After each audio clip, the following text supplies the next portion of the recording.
नमस्ते बच्चों।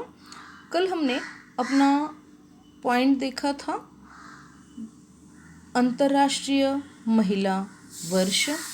इसमें हमने अंतर्राष्ट्रीय स्तर पर महिलाओं के लिए कौन कौन से कार्य किए गए हैं इसके बारे में जानकारी ली।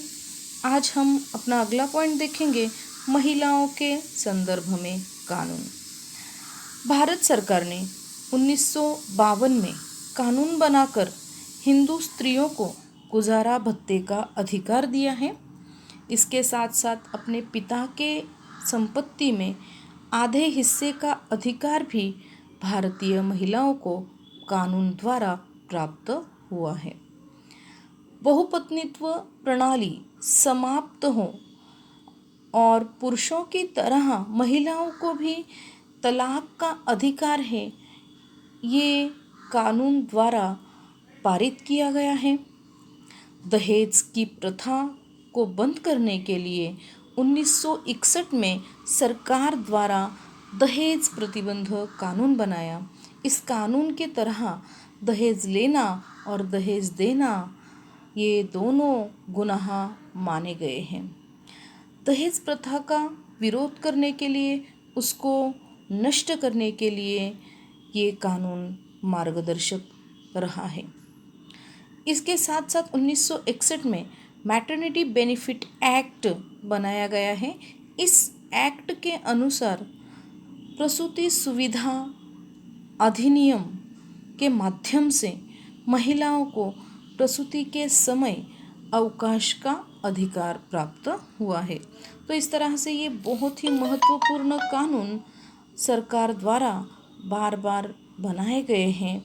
महिलाओं को लेकर, उनके विकास को लेकर सरकार मार्गदर्शन करती आ रही है। अगला हम देखेंगे दहेज प्रथा के विरोध में जागृति। भारत ने दहेज प्रथा के विरोध में कानून बनाया क्यों ना हो, पर आज भी हम समाचार पत्र में पढ़ते हैं, न्यूज़ में देखते हैं, कोई महिला जलकर मृत्यु हुई, उसकी कुएं में कूदकर उसकी मृत्यु हुई है। और ये सब घटनाएं गांव में, शहरों में सरेआम हमें सुनाई देती हैं, दिखाई देती हैं। तो इसके पीछे की जो जांच पड़ताल है वो करने पर ये समझ में आया कि इसके पीछे का कोई और दूसरा कारण नहीं, वो कारण है दहेज। इसीलिए इस दहेज के प्रथा को लेकर पुलिस है, प्रशासन व्यवस्था है, न्याय व्यवस्था है, इन्होंने भी अपनी भूमिकाएं स्पष्ट की हैं। और इसका परिणाम यह हुआ कि 1984 में दहेज प्रतिबंध सुधार अधिनियम अस्तित्व में आया।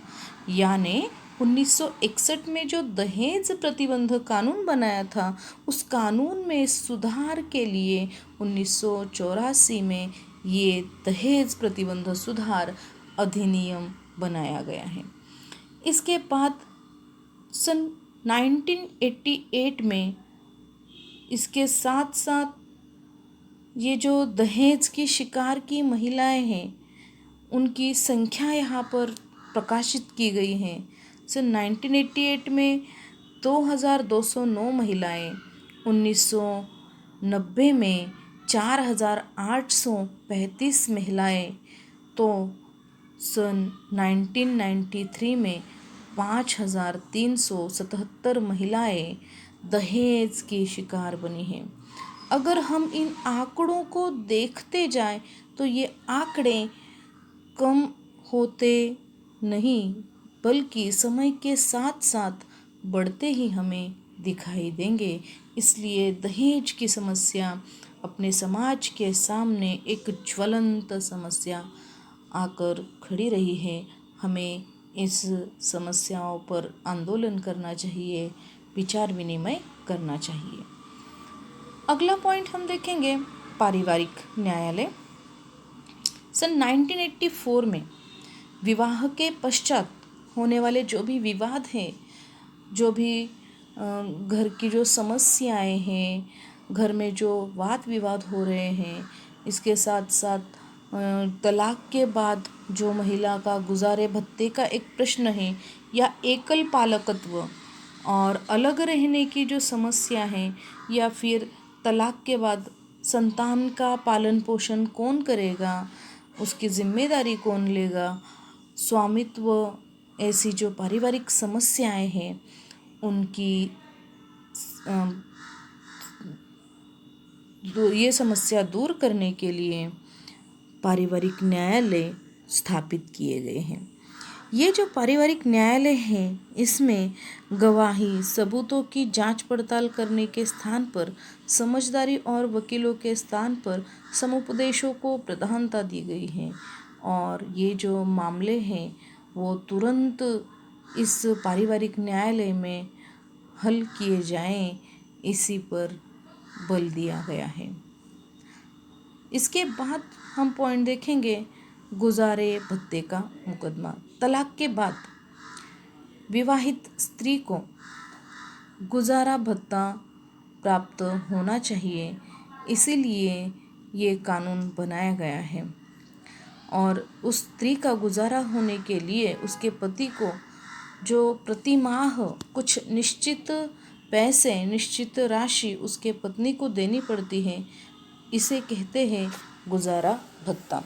उस समय उच्चतम न्यायालय में मोहम्मद अहमद खान और बनाम शाहबानो बेगम, ये जो मुकदमा आया था, उस मुकदमे में न्यायालय ने यह निर्णय सुनाया कि शाहबानो को गुजारा भत्ता मांगने का अधिकार है। तथापि धार्मिक संगठनों ने इस निर्णय का कड़ा विरोध किया। परिणाम यह हुआ कि भारतीय संसद में मुस्लिम वुमेन एक्ट यानी protection of rights on divorce ये पारित हुआ, और इस कानून के आधार पर ये जो गुजारा भत्ता है वह महिलाओं को प्राप्त होने लगा। इसके बाद हम देखेंगे सती प्रतिबंध कानून। महिलाओं को लेकर ये बनाया गया बहुत ही महत्वपूर्ण कानून है। 4 सितंबर 1987 में राजस्थान में देवरा इस गांव में रूप कुंवर नाम की एक विवाहित महिला थी, वो सती हो गई है। आपको पता है कि सती यानी क्या? पति के मृत्यु के बाद उसके चिता में महिला को खुद को अर्पण करना पड़ता था, या अपने इच्छा के विरोध में उसको अपने पति के चिता में कूदना पड़ता था। तो ये जो सती प्रतिबंध कानून है वो भारत सरकार ने बनाया है। तो ये हुआ था कि रूप कुंवर की ये जो सती जाने की जो घटना है, इसका कड़ा विरोध किया था और इसको गैर कानूनी बताया था। मीना मेनन है, गीता सेधु, सुजाता आनंद, अनु जोसेफ, कल्पना शर्मा, ऐसे जो नारी मुक्तिवादी जो कार्यकर्तियाँ हैं, पत्रकारों ने हैं, इस कांड की जांच पड़ताल की और सरकार ने 1988 में सती प्रतिबंध कानून पारित किया था। ये इन महिलाओं की सरकार की बड़ी जीत हम कह सकते हैं। इसके बाद के पॉइंट हम अपने अगले लेक्चर में देखेंगे। धन्यवाद।